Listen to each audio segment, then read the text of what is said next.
guys, welcome again. Tonight's call we're going to be going over social media.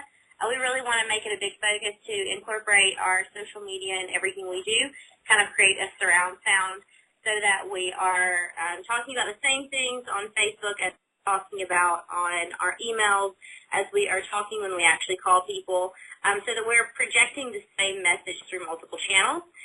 Tonight we have Stephen Millison with us, and he is our Manager of Innovations in the eRevenue department here, and he's going to be going over the social media guide with you. Keep in mind this is a really small group. I know some of you guys already have Facebook like pages. A lot of this is going to be over Facebook, so feel free to interrupt Stephen at any time. Ask as many questions as possible. I think the more questions you ask during this call, the more you're going to get out of this call, because social media in this aspect, more than just reading through a guidebook, a lot of questions and best examples of how you do things is really going to be our best way to spread the word. So feel free to ask any questions, and I'm going to go ahead and turn it over to Stephen. Thanks, Lindsay.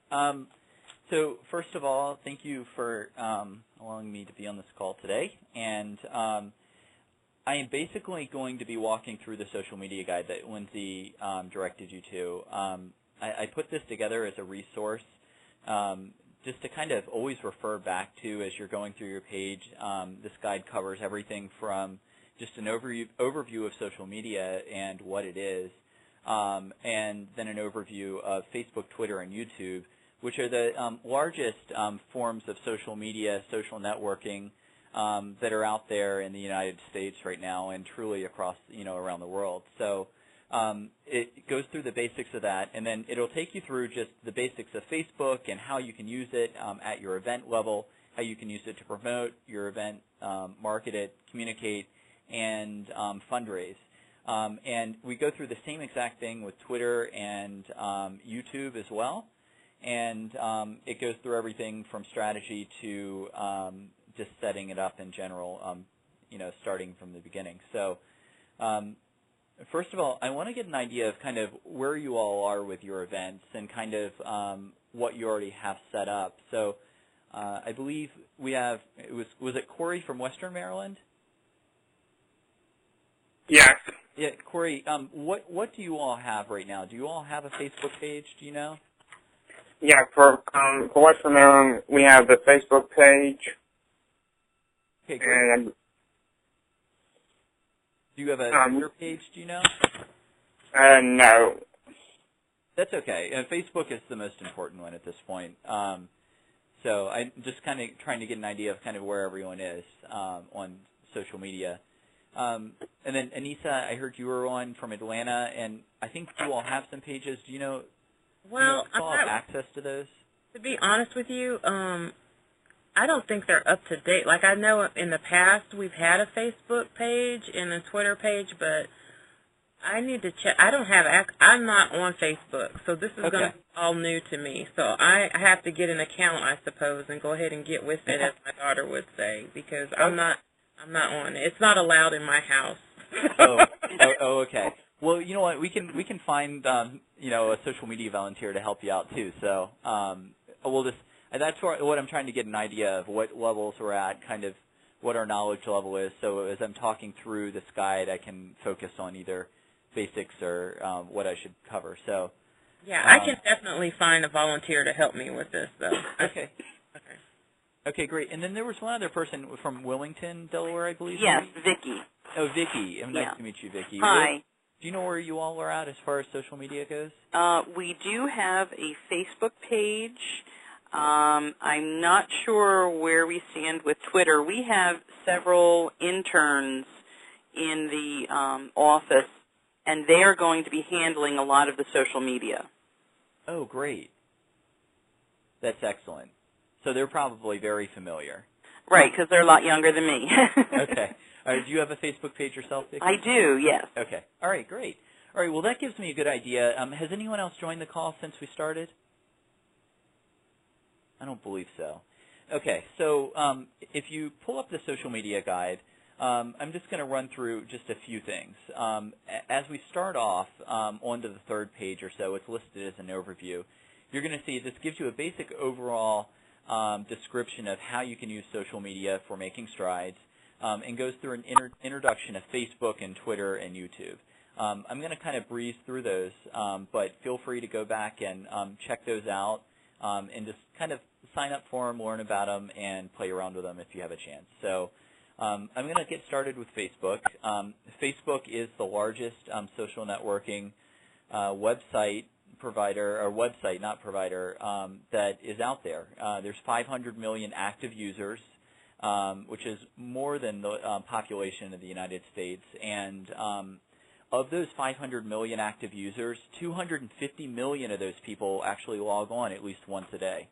A little disturbing fact that was just in the news recently, I don't know if anyone's heard, that in the United States, 7 million Facebook users actually unsubscribed from Facebook this last month.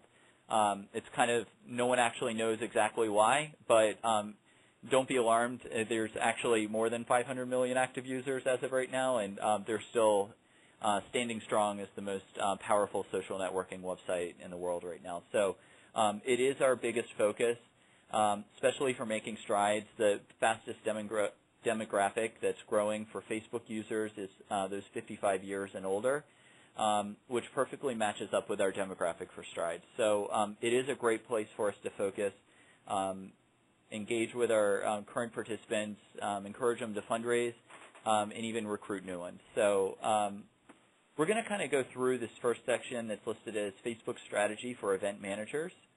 And one thing to keep in mind for Facebook and how we use it to, like I mentioned, recruit new people and engage our current participants, we really need to think of it as just one of the many channels that we can communicate with our participants and recruit new ones.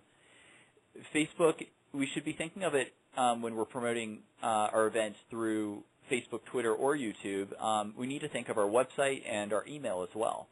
So as we're sending out an email promoting the event, just kind of keep in mind that people communicate in different ways and prefer to be communicated in different ways. So we want to make sure it's convenient to them when we're communicating. So when you're sending out a message through email or posting a message on the website, just make sure you drop a quick little note on Facebook, on that Facebook page, or a quick little tweet, it's called, on Twitter, and I'll go through that.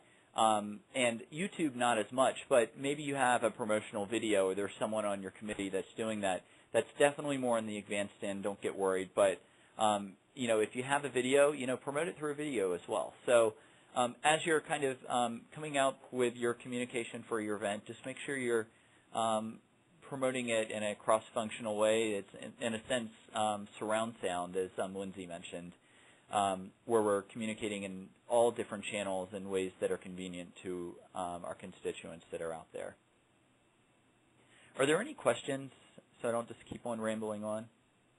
No. Okay. All right. So first of all, one of the basics of Facebook, you have your personal profile, and that's, what every Facebook user has. But there's what's called a like page. It's a Facebook page that other Facebook users that have profiles have the ability to like. And when you like a page, it shows up everything we post, say, on our Facebook page that we're creating. These users have the ability to like it, but every time we post a message, it shows up on their news feed. And their news feed is simply basically a section where all of the users on Facebook have the ability to kind of see all the comments and posts and status messages that all of their different friends that they follow are posting, but also these Facebook pages that we're creating. So every time someone likes it, they're following our post. So, keep in mind that terminology like, because users have the ability to like our pages. So on these pages, we have the ability to, as you continue on to, well, first of all, page 5 within the social media guide, when I talk about a like page, there's also step-by-step instructions. There's five easy steps listed that will actually walk you through setting up a new Facebook page in case your event doesn't have one. But it sounds like all of them have them. I know Atlanta, I've seen them out there, and he said I can help you, I can walk you through getting you access to those as well. But there's the step-by-step instructions on setting it up as well. And if you are setting one up, make sure you pay close attention to page number 6, where it goes through our page naming and branding standards, which is really important to maintain our consistency and brand across our Making Strides programs with South Atlantic Division. So just kind of moving on to the basics of managing the content of a Facebook page. Our Facebook page, the basics really should include our event date and location, our website address, and basic contact information in case anyone wants to reach out to us through traditional modes of communication like phone or email. So make sure that basic information is included there. So even for our existing Facebook pages, make sure you're keeping that in mind, that it's not last year's information and it's updated with this current year's event date and location that's listed there. One thing that's actually not listed in the basics of managing content that I will mention, if you list your event address, city, and zip code, new functionality on Facebook allows users to actually check in to the event. If anyone's heard of Foursquare or something like that, Facebook now has the new location-based mobile application that's built into iPhones, Androids, and BlackBerries, where they can actually check into your Facebook page. So if you have it set up with your event address, city, and zip code, when they're actually at your event, they'll actually be able to check in to your Facebook and share with their users that you're at their event, and it actually show up on your Facebook page. And if you have any questions about that, you can feel free to reach out to me later or ask me now too. But that's kind of new functionality, definitely not required, but it's something new and kind of exciting if you wanted to take advantage of it. And a lot of this stuff can be found in the help functionality that's listed on Facebook. If you just type in Facebook pages or Facebook check-ins, a lot of that can be found in the help function. So some other content that you want to make sure you're using on your Facebook page is posting status messages, posting photos, posting videos, posting questions, news articles, recognizing top fundraisers. So basically, you just want to encourage conversation. You want to avoid posting just blanket statements because what you want to do is you want to create interaction. You want to create a community on your page that creates an engaging community for your participants that are following this page. So, if you're posting something, just a blanket statement, they may not comment on it or like it, because our users have the ability to like that comment, and they also have the ability to comment on it. And every time someone likes it or comments it, it actually, the algorithm, the formula that Facebook uses to promote these statements, these status messages up further on their news feed that I mentioned, is actually the number of times that people are liking the statement or they're actually commenting on it. So whether it be a picture, video, or status message, the more someone comments or likes it, the more often it's going to show up on other people's news feed. So it's really important that we're creating engaging conversation and maybe posing a question versus putting a statement. So kind of keep that in mind as you're posting. Statements are definitely not a bad thing, but try to create engaging conversation. Just a tip from some of our other events that have done this. Their committees and their volunteers and other staff in their office, they have encouraged them to actually go in and just simply like and comment every time you post something, every time they see it, so other people it's showing up more often. So that's just a quick little tip that other events have found helpful. Are there any questions about the content that we're posting to these pages? Nope. No, I don't think so. Okay. All right, and truly it's just going to be getting in and playing around with it. It can be a lot of fun once you get in and are actually getting engaged with this community. You'll find it very time-consuming in a sense that you're going to want to go post. So it's really a great way to communicate with our participants. And kind of moving on to page 8 within this guide. I mentioned the status message. There's some tips in there about creating engaging conversations and creating interaction. So you can certainly refer to that. Everything that I just said is basically in that paragraph there. But on the more advanced side, I'll just mention and move on past it because it's really not important. It's more important for you all just to get the basics, posting on the page, posting pictures, creating that engaging conversation. But you also have the ability to use what's called insights data. So you can know your audience a little bit better. You have the ability, there's a section, and it's all listed in the social media guide, but you can go in and actually look at data and who's looking at your pages, who's liking it, the demographics of the people that are liking your page. So there's a lot of information we can learn there, but it's certainly not required, and it's not anything that you really have to use. It's just I thought I would mention it because it really is valuable data. And actually, on page 8 still, you'll notice that there's a little diagram, and there's a little screenshot of my profile. Up in the top right-hand corner of your Facebook page, after you're an admin of that page, under the Accounts section, there's a little section that's listed as Use Facebook as a page. And this is a really useful feature. What it does is it converts your Facebook profile, your Facebook login, to a page view of your Facebook Making Strides Facebook page view of your profile. So you're able to see notifications of when people like your page. You're able to see notifications, little pop-ups of when people have interacted with your page, if they've liked it or commented. So it's a great way to notify you of when someone has interacted, and then you can go in and reply back to their comment or even thank them for their engagement there. So keep that in mind as you're going through. Hey, Stephen. Yeah. How many administrators can you have? Just one, or? It's unlimited as far as I know. I've never seen a limit. Oh, okay. So, and actually, if you want to know how to set up administrators to your page, that section is on page 6. It actually it mentions the people that we suggest you add and the people that we require you to add to your Facebook pages.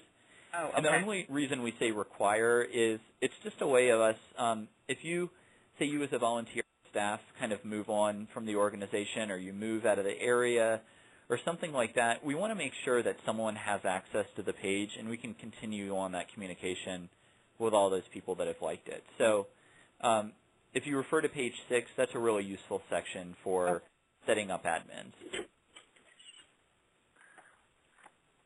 Thanks. Okay, so on a Facebook page, we have the ability to create events. And a person, like as a profile, can create what's called an event on Facebook as well. But when we're setting up events for our Facebook page, we want to make sure we're actually creating it from our Facebook page. Because when you do that, that event is actually going to show up on our Facebook page, and people can, they'll instantly know that this is an event they can follow for our upcoming event. So whether it be for a team fundraiser that we're setting up on there, or it's just a Facebook event that they're committing to attending our walk the day of the event, you can set up that. Information sessions, if you all hold them at your local events, fundraisers, happy hours, whatever it may be. It's a really great way to invite all of your followers and for people to spread the word among their followers as well. The people that are liking our page, you can ask them to invite all of their friends out to our fundraisers and event as well. So if you refer to page 10, that's a really great resource, and there's also some suggestions on the type of content that you can use to promote that event and kind of keep the buzz alive and engaging with the people that are attending that event as well. Okay, and as you move on through the guide, there's actually an entire section on how you can promote Facebook to your participants, the people that are actually signed up and are raising money and participating on a team or as an individual. And that kind of walks you through setting up the Facebook application. It also walks you through some other great fundraising tips, and these are some, if you refer to this section, you can actually post on your Facebook wall, on the Facebook walls, on how they can participate with the event as well. So it's really a great resource. It's more of a fundraising resource for using Facebook as a fundraiser. And you can include some of these tips in your emails that you're sending out and your surround sound approach, if you will, in promoting through Twitter and YouTube and any other channels that you're using out there in the social media world. So be sure to refer to that section for some helpful resources. Okay, so basically that's what I have for Facebook, and I'm going to briefly run through Twitter and YouTube, but keep it very brief. But I really want to hear from you all to kind of see what your thoughts are around Facebook, how you plan to use it, or your events if you're already using it, kind of, I don't know, Corey, if you are actually using it or you just know you have a page, but just kind of how we're using it already, too. I mean, our group, I was the one that started the Facebook page for our group last year.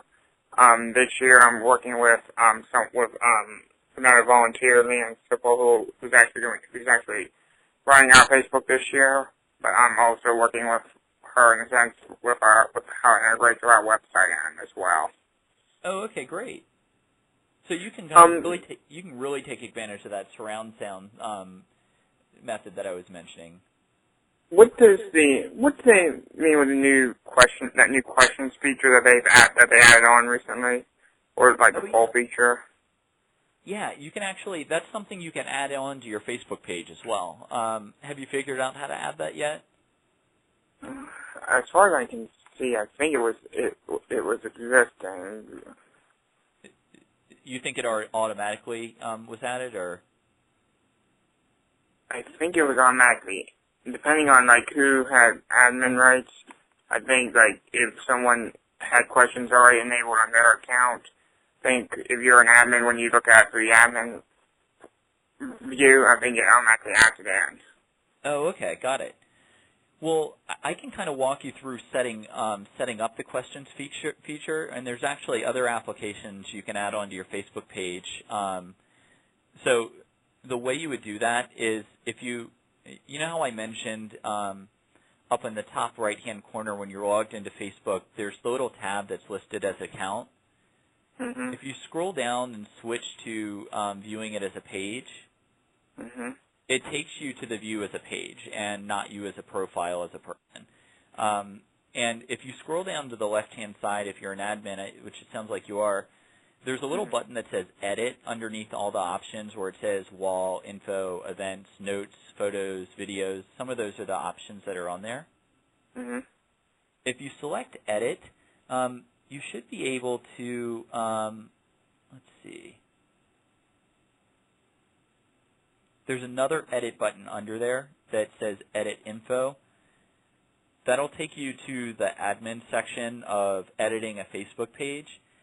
There's a section further down that's listed as Apps. And if you go to the Apps section, you can add all kinds of applications onto your page. And on the first page, it's just all the basics. But from that Apps section, there's a section that's listed as Browse More Applications. Right. And you can actually search for the questions application and add it. It may ask you to switch to your individual profile, but it should allow you to add that application to your Facebook page as well.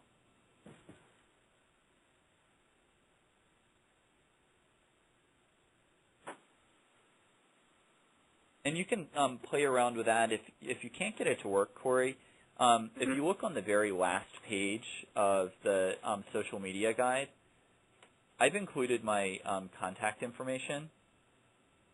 And you can feel free to reach out to me, and I can try to walk you through getting any applications that you're trying to set up on there. Okay.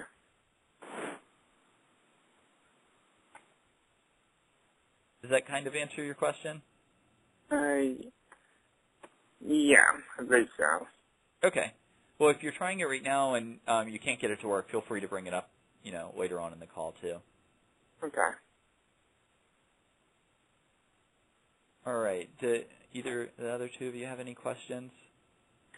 No, I do not have the admin rights to our Facebook page, and I'm going to be finding out if I'm going to get those. And as I said before, I think that our interns in the office are going to do a lot of the Facebook posting, so I want to make sure that they know that they have access to this document. Oh, okay, yeah, this is a really valuable document. This kind of to really know what we're asking for posting on Facebook and Twitter for making strides in particular. They may know social media and Facebook and Twitter really well, but they may not have an idea of what we're looking for strides. So it's a really great point of reference for them. Right. Okay. Well, I'm going to move on to the Twitter section. And again, this is just more of kind of the surround sound approach that we were mentioning. It's really more important, we think, to focus on Facebook more than anything else, and your emails as well. But, you know, I think Twitter is a really great resource. It's just an additional way to reach out to just a different group of people.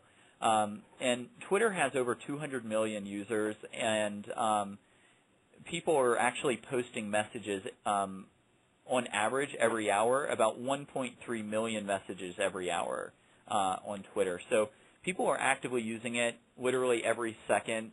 You know, hundreds of people, thousands of people are posting on Twitter. So it's a really great resource for us to post on it. And if you have a volunteer that's familiar with Twitter, I would really recommend using it. And you actually also have the option in the Facebook settings section. You can actually have Facebook automatically post to your Twitter profile automatically every time you make a post on Facebook.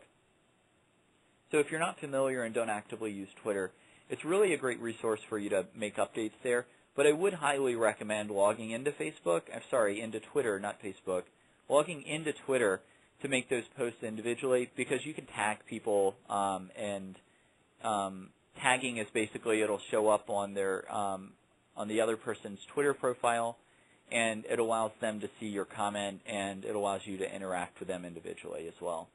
So I would recommend using Twitter, and you can also see the comments they've made to you by tagging you and stuff like that. I don't know. How familiar are you all with Twitter? Do you want me to go through some of the basic terminology? Yeah, probably. Cause Okay. I have not used Twitter at all. Yeah. Okay. Okay, so basically, within the social media guide on page 14, there's a section on Twitter. And for those of you that are not familiar with Twitter and want to get a really good idea of, you know, kind of Twitter in plain English, there's a video listed on there with a link. It's listed as commoncraft.com/Twitter. It's a really great way of explaining Twitter in a very short, I believe, like maybe 1 or 2 minute video. So check that out when you have a chance. But Twitter is basically a short messaging service on that's a social network where you can post messages that are 140 characters or less. That's 20 characters less than texting or texting from your cell phone.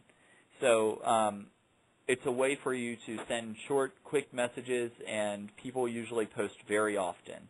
And it's a way for people to kind of listen to what their friends are saying or companies are saying in a way that they are allowed to just follow the people they want to and only get the information they would want to receive. And then you as a Facebook user or you as a event with a Twitter page are able to follow other people and have the ability to learn information about other companies, other participants, and engage with them as well, and hopefully recruit some new people while you're at it. So Twitter is a great resource, but again, I would really focus on Facebook, and there's a lot in this guide that will walk you through it, but you know, I think at this point, the best resource I think for our events is Facebook, and I'm not going to get too much into Twitter today just because it's kind of hard to explain Twitter unless you're an active user. So I would encourage signing up and just playing around with it. It's free. And watching that video, Plain English of Twitter, it's a really great resource. Are there any questions about that? I know I just kind of skipped over it, but I think yeah, that's as far probably Yes, for now. Yeah. So, but, you know, it is a great resource, and I really would encourage you all to check it out. And this guide has very extensive suggestions on how you can post about your events. And one other thing I'll mention about Twitter, as far as terminology goes, you'll hear people say they're tweeting. Twitter, it has a lot of slang. So if you're tweeting, that means you're posting a message. You're tweeting a message. So if you ever hear someone saying tweet, that means they're posting a message on Twitter. So if you start a Twitter page for Strides, how much time should be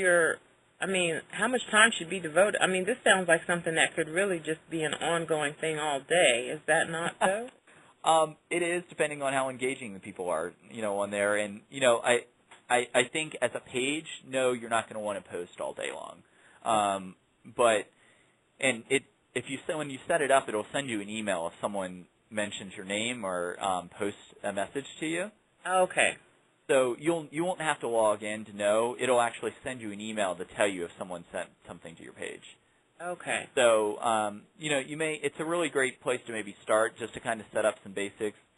Maybe if you link your Facebook page to the Twitter account and you do that from Facebook, actually, it'll actually automatically post to Twitter. And then if someone comments or something like that, it'll send you an email and you can log into Twitter to respond. Okay.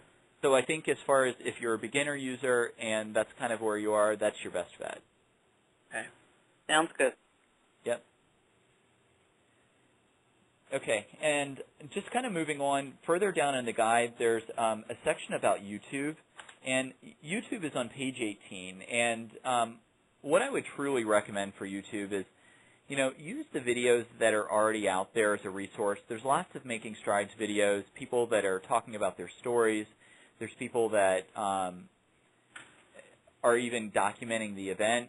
Some events have even created recruitment videos about Making Strides. So just kind of search around on there. You may find some really great resources to use at your event level. And it really doesn't take much to create a YouTube video. So keep that in mind as well. If you know someone that has one of the new iPhones, or they have what's called a flip cam, or even a point-and-shoot camera, some of those even have video functionality on them.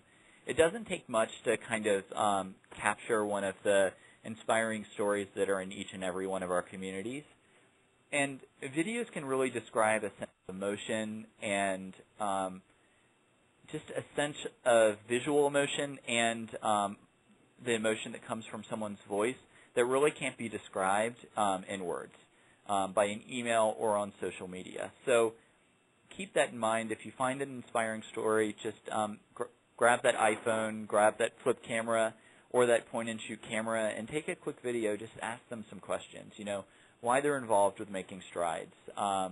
Ask them to tell their battle with cancer, if they're willing to actually share that with everyone. And they have to be willing, because if they don't, we're not allowed to share that information with the public unless they're willing. So, you know, YouTube is really a great resource to record those videos, and it's just an outlet for you to post that video and share it with your community. Those videos can be shared through email, through your website, Facebook, and even Twitter. And then there's a whole other community on YouTube that actually looks for those videos, and people will search for, you know, breast cancer, or they'll search for Making Strides or a survivor story. So it's really a great resource for us to kind of share our stories. So within this section, it actually will walk you through some of the components that you really want to look for when you're creating a video. And there's also a section in here for our participants, and if they're looking to fundraise using YouTube and videos, there's some suggestions on how they can use YouTube as a resource. So that truly covers, for the most part, everything I wanted to cover today. And I know I kind of ran through it in 45 minutes or a little bit less than that. But we wanted to devote some time for question and answer. So now really is the time. If you have questions, or and don't think any simple question about Facebook if you've never used it, or anything's on the table. Ask anything you want, from setting up a Facebook profile to what terminology means or setting up a page, anything, now's the time to ask.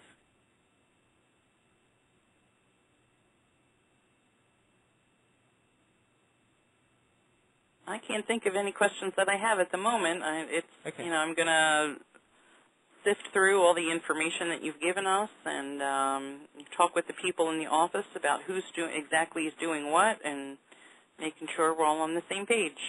Okay, great. And I really would just use this guide, this document, as a resource. It's just it kind of walks you through step by step, you know, from the strategic standpoint, you know, what type of content you should be posting, all the way down to how to actually set up a page. And if I've missed anything or if there's something that's unanswered in here, again, as I said on the last page, you know, there's my contact information, and then there's also the Strides online network where you can submit help tickets, and Lindsay can certainly assist you or pass you along to me as well. So, and that being said, Lindsay, actually, I want to call on you real quick. I know I've run through all of this, but I want to make sure I didn't miss anything because Lindsay really knows what she's talking about when it comes to social media, too. And the only thing that I really wanted to add was I wanted to remind you guys as we're talking about the surround sound approach and incorporating what we're talking about on Facebook and Twitter with what we're emailing and all that sort of thing. I just wanted to remind you guys that on the email calendar that we have posted on the Strides Online Share Network, hopefully you guys have all seen that, for each email that you guys send and for the emails that we send for you, there is a little slot below that so you can check off, did I incorporate this with my Facebook page? You know, so that you're creating that approach so that when they're hearing something about email, they're also hearing about it on their Facebook page. I also wanted to remind you guys, as we talked about some of the emails that are already set up in the system for you, most of them have a little link on the right-hand side so that they can connect with Facebook and Twitter and Flickr and that sort of thing. Those aren't automatically populated for you. They're automatically populated with the National Strides page. Whenever you go through, when you send out all of those emails, make sure that's something that you update. Make sure you update the Facebook section on your email so it's linking back to your actual Facebook page rather than the national one. The only other thing, Stephen, did you talk at all about the difference between groups and pages? No, I did not mention that. There were some questions on that before, so it might be a good thing to talk about.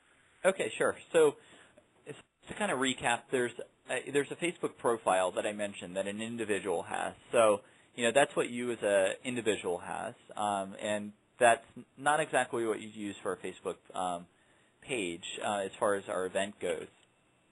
And then there's a Facebook group. And a group is typically a closed network of followers on Facebook. It's limited to the number of users that can follow it, which, you know, a lot of times our events wouldn't run into a huge issue there, but eventually we may. And it's also not as engaging. So when you post on the wall of a group, they would actually, the users that you as a participant, or say you as a Facebook user, someone that was following that group, you would only see the messages that our event would be posting unless you went to that group. So you would actually have to take the initiative to go there. Whereas a Facebook page, what I've been mentioning, when you post on a Facebook page, it automatically posts on what the person's news feed. So it's more engaging. It interacts with people a little bit better because they don't actually have to go to the page to get the information. It automatically shows up on their news feed. So when they log into their Facebook account, they're automatically seeing all the messages from their friends that they're posting and all the Facebook pages that, say, Making Strides has, and seeing the content and engaging content that you're posting there. So that's typically the reason why we use a Facebook page. A group is not always the best solution. So, and I haven't really seen any Strides pages that are groups at this point. I know Atlanta used to have one, but I know you all have a page now too. So I know everyone's kind of on the right track already.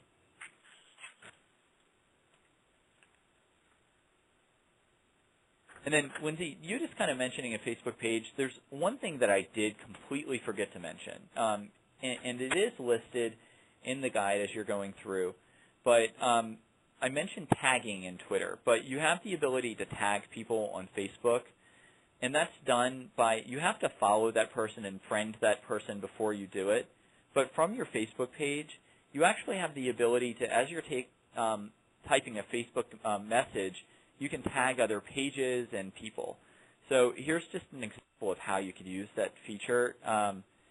Say you have a flagship. Say, I'm just going to say one I'm familiar with. Say in Atlanta. I don't know what's one of your flagships, Anissa? Walmart. Walmart. Okay. So say as you're posting on your Facebook page, your Walmart team has done incredibly well. They just had an extremely successful fundraiser, and you want to recognize them for that. You could post on your Facebook page, Walmart had an incredible fundraiser. They raised over $5,000, and that's an awful status message, so don't listen to my that exact message. But when I said Walmart, Walmart had an incredible feature. You have the ability to tag Walmart in that post. So what you would do is you would say you would do the @ and start typing Walmart, and Walmart is actually tagged in that post. So the corporate Walmart page, it actually shows up on their Facebook page. And it's a really great way for you to recognize not only that flagship, but that partnership there, and the people from the larger company to actually see that the local fundraiser, the local teams are actually doing an incredible job at that local event. So you have the ability to tag. It not only recognizes that team, but it also kind of further, engages that entire company as a whole.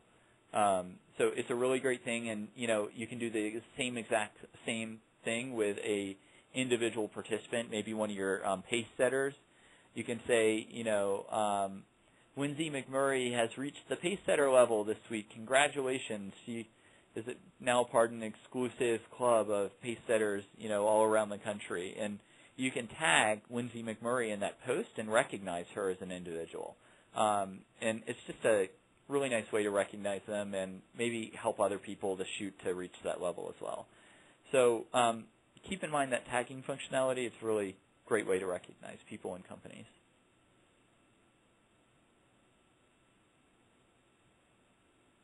Stephen, I also wanted to mention that, not just you guys as event managers, we try to not just make your role, just me maintaining the sites and stuff like that.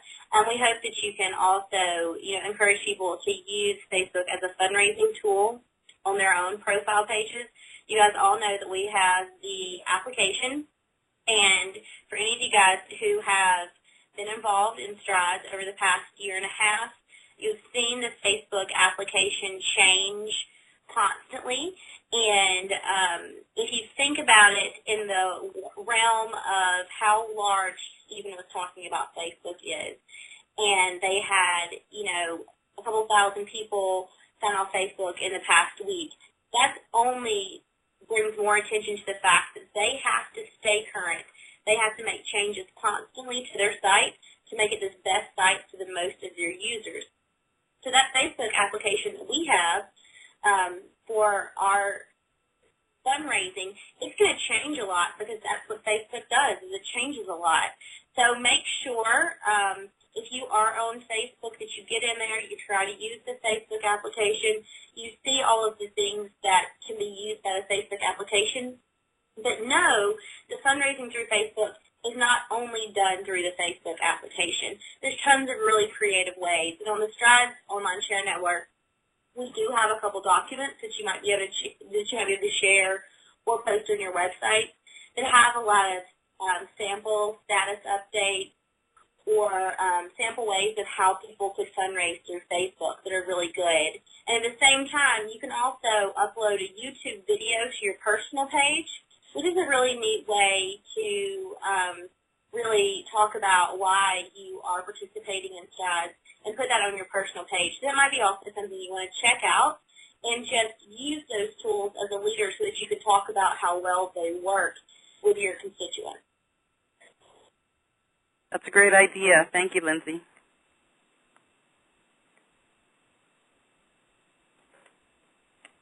Okay, Lindsay, I think unless anyone has any questions or anything to add, I think we've covered, most of the basics. And, I think what we can do is, as you all kind of get more familiar with Facebook and Twitter and what other avenues you decide to go down, these are really great resources. And we have a call scheduled each month from now until, I believe, September, that we're going to just be talking about best practices. And I'm sure Lindsay's going to get to this, but we can talk about social media again then and kind of talk about some of the best practices. And I'll be sure to be on those calls as well, and you can ask me questions then as well. So, Lindsay, I'll let you kind of wrap things up.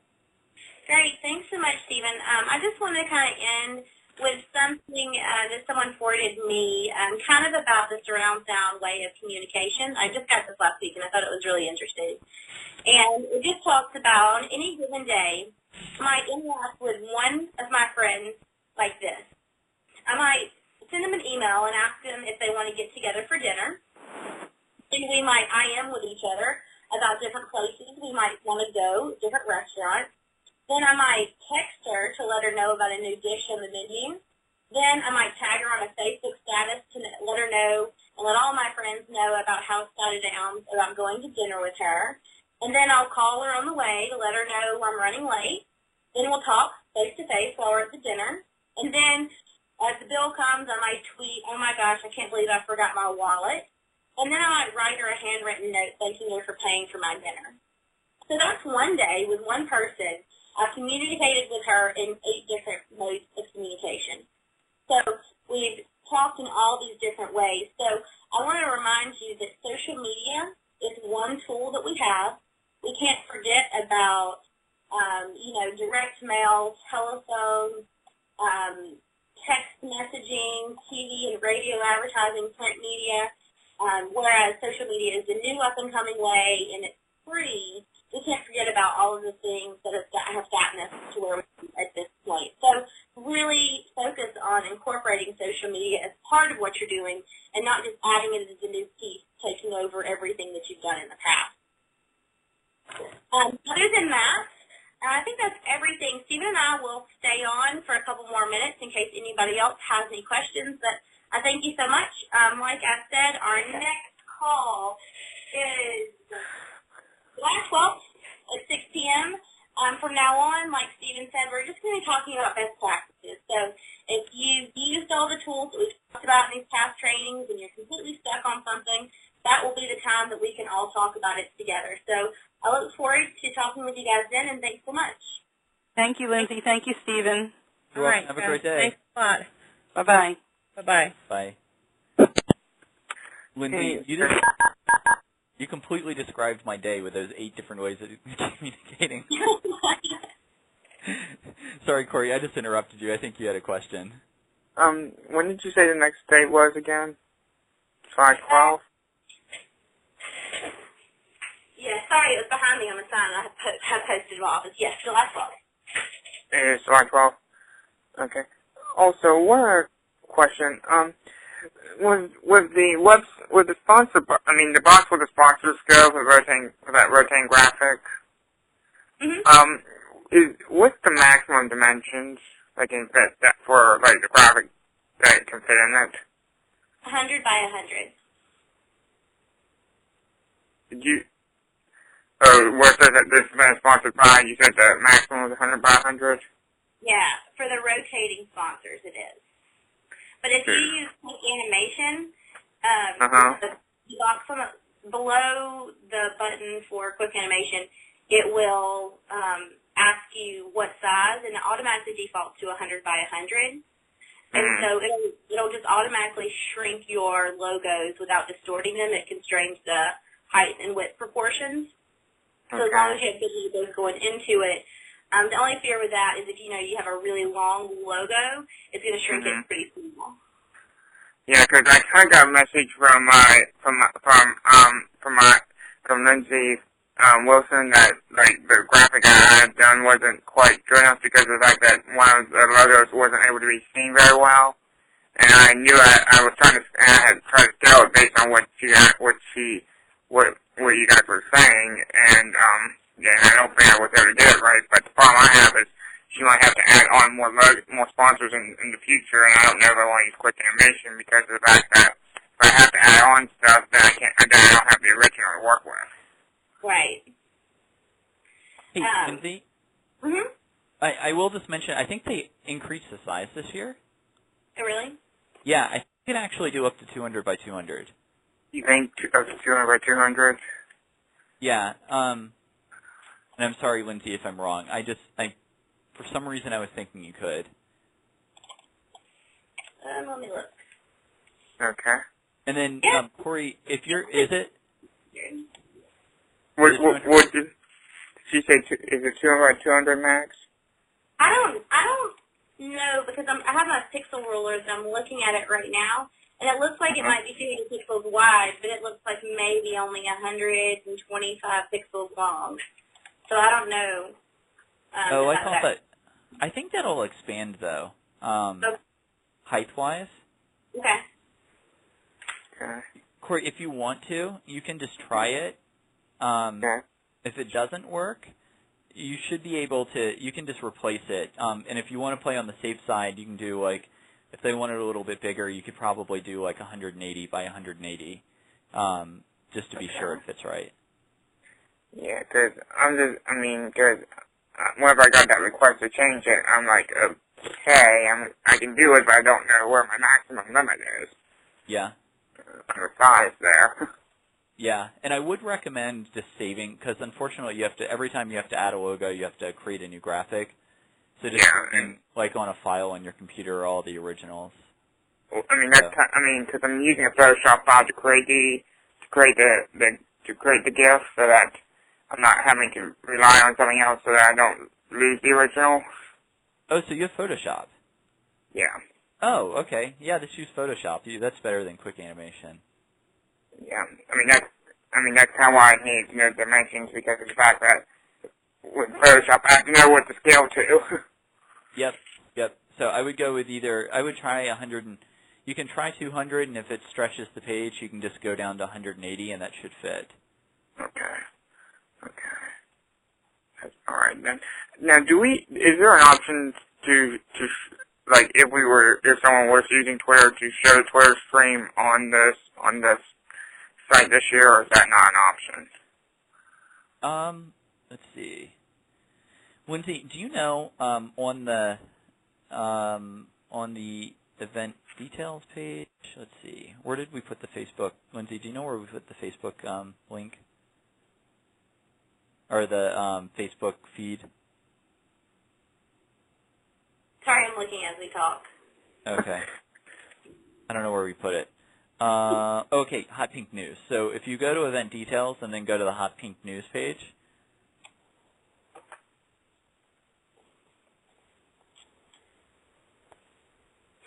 all the way down at the bottom, there should be a Facebook news feed, but it seems to be not working. I don't know what happened there. Really? Yeah, it's not there for some reason. I don't know. Might be the one you guys are looking at. Maybe, I'm not sure. That's Wilmington, Delaware. Sorry, you're Western Maryland. Yeah. Sorry, let me go to that one. I apologize. I mixed you all up. And there's enough different events here. Let's see here.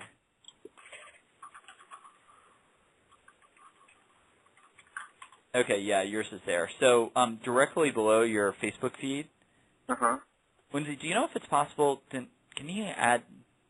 Corey, do you know how to do like basic embed codes with HTML? Yeah. You think so? You do? I think if you know how to use some of the basics, if you put space below the Facebook page or something like that. Right. And Lindsay's probably wanting to kill me for this. Uh-oh. But if you space below and just do like insert Twitter, you should be able to find like a Twitter widget or something like that that you can They can add on. Right below that if you'd like. Yeah, and Corey, on the strides.saonlinehelp.org, I'm trying to think exactly where it is on that page, but on that page there is a spot where I have like embed directions on there that are like made for who doesn't understand HTML code. It's kind of like how I do it. Like I type insert here, insert here, insert here. Yeah. HTML code, and I can find that and then just paste it in. Okay. Really cool. Yeah, Corey, that what Lindsay was talking about, that's perfect because that'll walk you right through it. I remember what Lindsay's talking about. I think she created it for Relay at one point. Yeah, I see. Yeah, how to embed items. Okay. Yeah, and it's just how to embed anything. So that would work for like a YouTube video, or if you can just Google like Twitter widgets, and it'll create a Twitter widget for you, which will do the exact same thing. You'll just have to put it in the right dimensions. So just make sure it's no more than 600 pixels wide. Yeah, I would recommend using twitter.com/widgets. Okay. So if you go to twitter.com/widgets, WIDGETS, that'll take you directly to the Twitter built and endorsed and, everything official. Everything that's approved. Yeah. And then you'll see a section that says widgets for my website and then widgets for Facebook. Just use the website one, and there should be just a basic profile widget, and that's usually the best one to use if you just want to create one to put on your website. Okay. And you can go through and change the colors of it and whatever you want to do. And whatever else is necessary. Okay. Yeah. Oh yeah, just to throw in some information to you. According to what I've heard, correct me if I'm mistaking myself, but I think the other difference that you mentioned between the groups and the Facebook pages is I think the Facebook pages, when it comes to the search engines, they actually index the Facebook pages, and they can't index those groups and everything else. They are sub pages. You're right. That's a really good point, and I did not mention that. That is a big difference between the two. And that's why, that's the one that always stands out to my mind. Like, if I have to do something, it's better to do the like page over the other one because of that reason with the searching. That's a really good point. I'll try to mention that on one of the best practice calls on the next upcoming calls because that's a really good point, Corey. Yeah, that one was where I was like, okay, is he going to hit it or not? But the other thing, like I was saying, that question feed, it's really not an application. I think it was something that Facebook actually developed and added on as like in the share options. Do you see what, do you understand what I'm saying by that? A share option, like where you can... On the wall, it's like if you're looking at the Facebook wall itself, there's like options like share a post or share like a web link or something. Yeah, and underneath a post? Like underneath a message someone's posted, the little share link? No, if you're looking at, say you're looking at someone, because if you're looking at if you had the option to if you had the admin option on one of the site pages, okay. One of the options that shows up now that didn't show up in the past was the option to share stats, photo, link, video, and then the last option there's a question. Oh, that allows you to create the... Oh, you're right, Corey. That's by default on there now. Yeah. Oh, okay. When they first released it, you actually had to add that application. No, I think they've thrown that in now, and that's why I was asking the question about it, because I've not used that much, and I was trying to understand how that works, because it's a little bit newer to my concept, so I haven't heard of it before. Yeah, it's pretty straightforward. So when you click over to the question thing, you just type in your question or something that you want to take a poll on. You just type in whatever you want there, and you can actually tag Facebook pages. You can tag individuals just like a status message in that poll. And then after you've typed in that question or whatever you want to do there, you click on Add Poll Options, and then you can add in options for people to respond to. So when you click on Add Poll Options, it has little plus signs with the different option, and you can type in, say the question, for example, what was your favorite color, or what's your favorite color? And then you can do red, blue, yellow, blue, green, whatever you want, and then you can allow people to add additional options. And what that'll do after you ask the question, if one of the options you posted was not something you typed in there, people can add their own options in, and people can then choose that as an option as well when they're answering the poll. And is that, I mean, now, correct me if I'm wrong, does that show up on every, like, if someone answers a question about, like, why you walk for making strides, those responses show up on on each person's page, right? Yeah, they sure do. But and then on our page to ask if we're going to ask the question, there's a way for us to see all the answers, right? Yeah, exactly. Well, the answers automatically poll right there, so everyone can see all the answers instantly. But you can go in and actually get a recap of what all the answers were. But say when so that poll and all the results show up on the Facebook page, but on someone that's answered the poll or the question, it's going to say on their profile to their friends, their group of friends, it's going to say, for instance, Lindsay McMurray answered a question for Making Strides Against Breast Cancer of Western Maryland. And people can click on that and actually go to the poll or to the question and participate in it as well if they would like. Now, is that similar to what you were saying about polls or questions to use that feature? Yeah, that's actually a really great feature to do that. But you can just simply ask a question like, are you planning on attending our Making Strides event this weekend? People could actually just literally comment on it to answer. So it could be either way. Okay. It could be either way, yeah. So whatever you think is most appropriate to what you're asking or the statement or the what you're putting out there.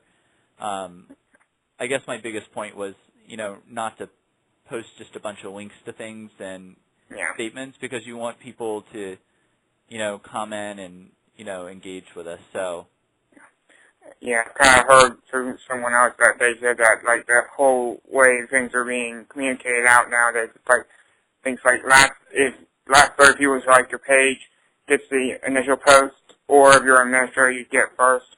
But anyone else that were fans of your page don't see it unless someone likes it or comments on it. Yeah.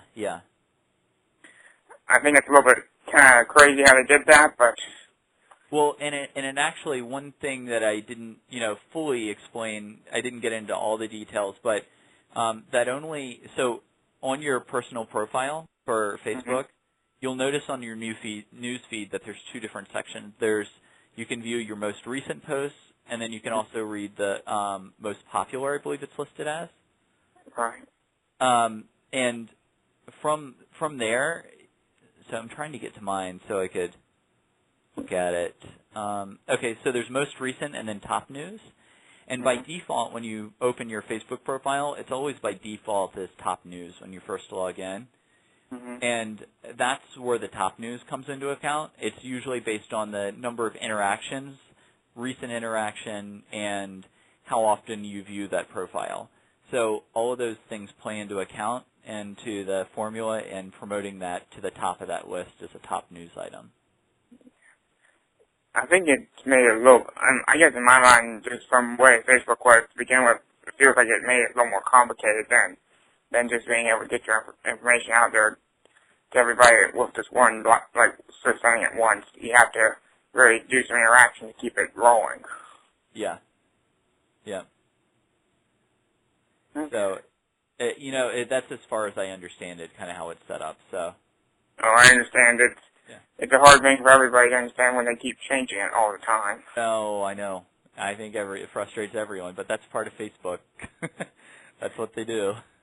Yeah, trust me, I've learned my lesson the hard way. I think I know something one day, then the next day they add something else into it. Yep, absolutely.